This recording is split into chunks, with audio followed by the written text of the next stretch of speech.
Next U.S. president is a current stand-up comic. Who do you want it to be and why?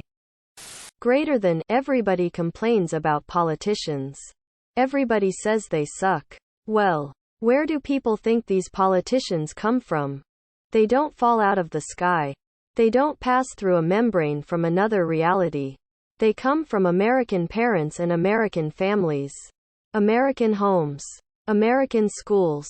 American churches. American businesses and American universities.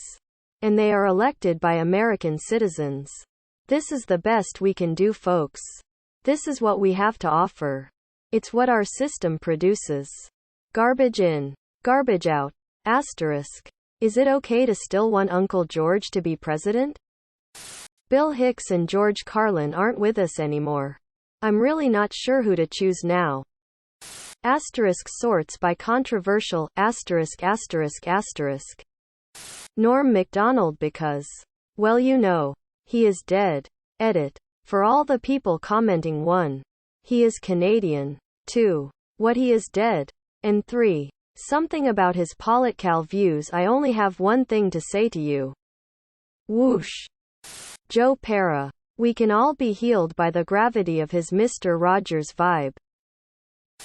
Crap, George Carlin, you left us too soon. You are gifted unlimited French fries but are only allowed one condiment or topping. What is yours? 1 centimeter cubes of solid gold. Is gravy considered a condiment? There's a local fast food franchise called New York Fries and Dip. They got over a dozen different dip flavors. My favorite is lemon herb. Salt. That's all I need for my fries. Campfire sauce from Red Robin. Garlic aioli. Russians of Reddit. What is life like over there right now? I am studying in Moscow. Life has not changed much yet. Apple Pay does not work. Instagram and Twitter work only with VPN. Prices in stores have risen. Some products are not on the shelves at all. I am mentally preparing for the fact that life will become even poorer and harder in the coming years. On personal level, it's scary. Scary in many ways. I fear for friends in Ukraine. Friends that were detained by police here in Russia. I fear for my own future. And for the world. Non-Russian speaking people are happy people, cause they probably don't understand the full scale of madness that is our ruling elite. Seriously. Each time someone of our officials opens their mouth you think that they are certified crazies. And those crazies have nukes and other scary toys. On economical level, well, not good. Not terrible as of now. Prices are rising. Basic goods like milk are now 10% to 20% more expensive. Electronics prices jumped significantly. Many shops closed. Many people lost their jobs. Right now it doesn't feel like apocalypse, but it's surely getting worse. Like I am on the Titanic and we are slowly colliding with an iceberg.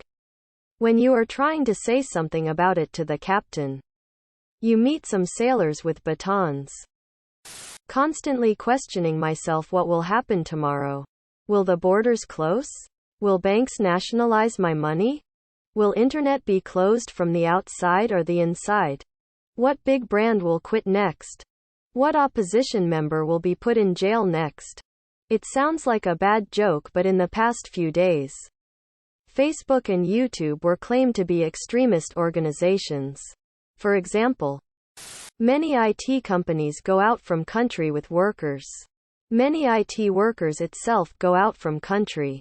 Approximately 100,000 immigrants right now. Many people go out to some plus or minus friendly countries for open bank accounts. We have local default. No one can get dollars from banks. Rubles only. If you get salary from outside in dollars you can get rubles only anyway and bank convert dollars with them course. Many it companies block Russians but block another countries with us because they use Russian processing system. In government now debates about create one epic IT hardware buyer company for all country and Something about sell gas and oil only in rubles. And many strange mindbreaker laws. Many people add blocklist Russian IPs and we have internet segmentation as result. Now I see Cloudflare with another eyes. And from another side Russian government blocks some sites too. As result I buy VPS for fix my internet. We lose some food from Europe. But get some new from Asia. Some people lose job. But not much for now. We now change 99% soft on my work. From Slack to servers in SBC. Thanks open source community. We lost not all software. Now all go to open source. Some people who can't migrate go to Rally. But Oman sending them to jail. Now the detainees are kept in isolation for 15 days. So there is a high probability of losing their jobs if they are arrested at a rally. Many also receive fines. $50, but that not very small fine. Do I want to die from shame? Yes. Do I expect to have a bright future in this country? No. Do I know what's going to happen tomorrow? No. We struggle financially. Sure. The prices went up. Many shops are closed. Some products are out of stock. People are losing their jobs. If you were working remotely and had clients from other countries, now that opportunity is gone. The stock market has been closed for about a month. Now it's partially getting back on track. What's actually important is how hard it is emotionally. I don't know if it's a good analogy, but it feels as if your family suddenly started to bully and torture a person you really care about. And you can't do anything because they are holding you back. Now that person hates you. And you can't even help them. You just wish the things could go back to normal, but you know they never will. If your pet dies, should your employer allow you to have time off? Why or why not?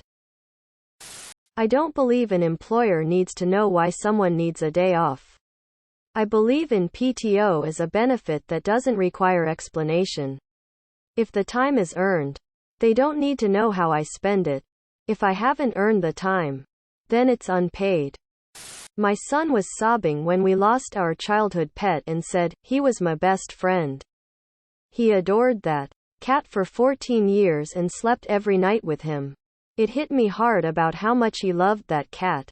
He took a couple days off, personal leave, and told him to not try justify your pain, loss to anyone ever.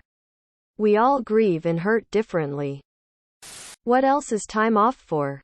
Mental, emotional health is a perfect reason to take time off work. I know some employers will deny it. And sometimes they deny it even if a person died. But they really should allow it. IDK if I personally would take a day off. But if my coworker was grieving over a pet, I would tell them to take the day off. I'll even pick up their work if that's what it takes to get them that day off. I think an employer should give you ample PTO to take for whatever reason. No questions asked. That way it doesn't matter. If I want to get drunk at a baseball game, stay home and play video games, or mourn my dead cat, it should be my choice to use it. That said, I don't know that I'd extend the bereavement leave most companies give to pets. That just opens it up to too many decisions like what pets count. Most people probably aren't as emotionally attached to a fish as a dog. But how do you say that one of those gets bereavement leave and not the other? You should get time off for no other reason than thinking that you need time off. You just also have to carry the responsibility of the work that you missed. This seems like the fairest way to go about it. Don't explain. Call in sick. That's what I do. What popular food, drink or condiment do you find absolutely repulsive? Miracle Whip and similar products. Takis. Like I get it. They got spice, but watching my students fucking inhale them grosses me out. Fake whipped cream. Made out of oil or whatever nastiness. I can taste the crisp or whatever hell is in there that's fake. I want the dairy in the whipped cream. So Cool Whip is nasty. Cheese Whiz. Bang energy drinks are the fucking worst. Diet Pop. Which profession is underrepresented by women? Bricklayers. Loads of blue-collar jobs. Janitors. Electricians. Mechanics. Construction workers. The list is almost endless. Plumbers, taxi drivers, roofers, exterminators. Construction worker.